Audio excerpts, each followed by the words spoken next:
कि सेविंग का मतलब होता है कि अपने पैसों को बचाना, ताकि जब आपको उसकी ज़रूरत हो तो वो पैसा आप अपना यूज़ कर सकें। फॉर एग्जाम्पल, अगर आपके पास घर पर कोई कैश रखा हुआ है तो वो आपकी सेविंग्स हैं, जिसमें आपकी रिस्क काफ़ी कम होती है। यानी कि जो आपकी पैसों की वैल्यू है उसका कम होने का रिस्क यहाँ पर काफ़ी कम होता है।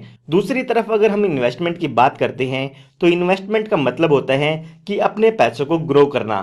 फॉर एग्जाम्पल, अगर आप अपने पैसों को स्टॉक मार्केट में इन्वेस्ट करते हैं या फिर म्यूचुअल फंड में इन्वेस्ट करते हैं तो उसे हम इन्वेस्टमेंट कहते हैं।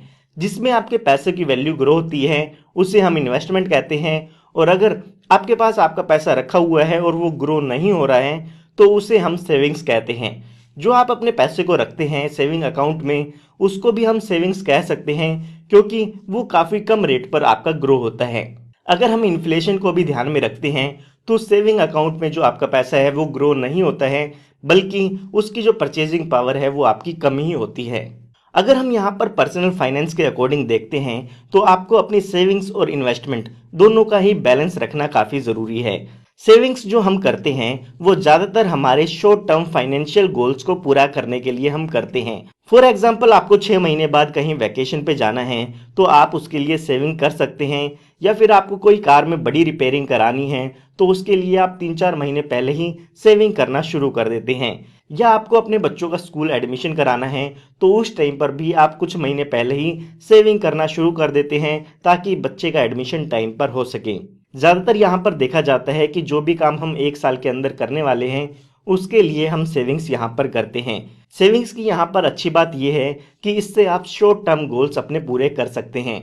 इसके अलावा यहाँ पर जो आपका पैसा है वो कम होने के चांसेस कम रहते हैं, क्योंकि यहाँ पर ये आपका शेयर मार्केट में पैसा नहीं लगता है, तो मार्केट के अप डाउन होने से आपके पैसे पर कोई भी फर्क नहीं पड़ेगा।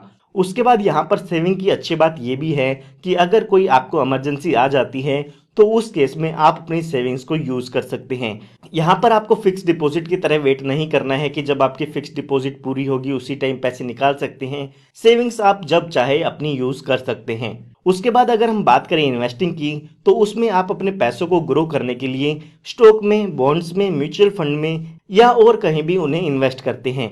इन्वेस्टिंग ज़्यादातर लोग अपने लॉन्ग टर्म गोल्स को पूरा करने के लिए करते हैं। तो अगर आप अपने लॉन्ग टर्म गोल्स पूरा करना चाहते हैं तो आपको ज़रूर इन्वेस्टमेंट करनी चाहिए।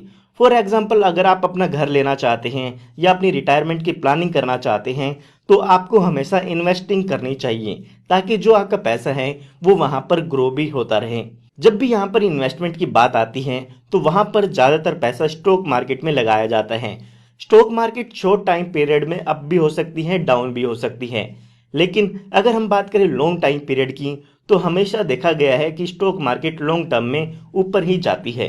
यानी कि उसमें जो आपका पैसा है वो हमेशा ग्रो होता है। जब भी यहाँ पर आप इन्वेस्टमेंट करते हैं तो उसमें आपको पैसों के डूब जाने का भी रिस्क रहता है।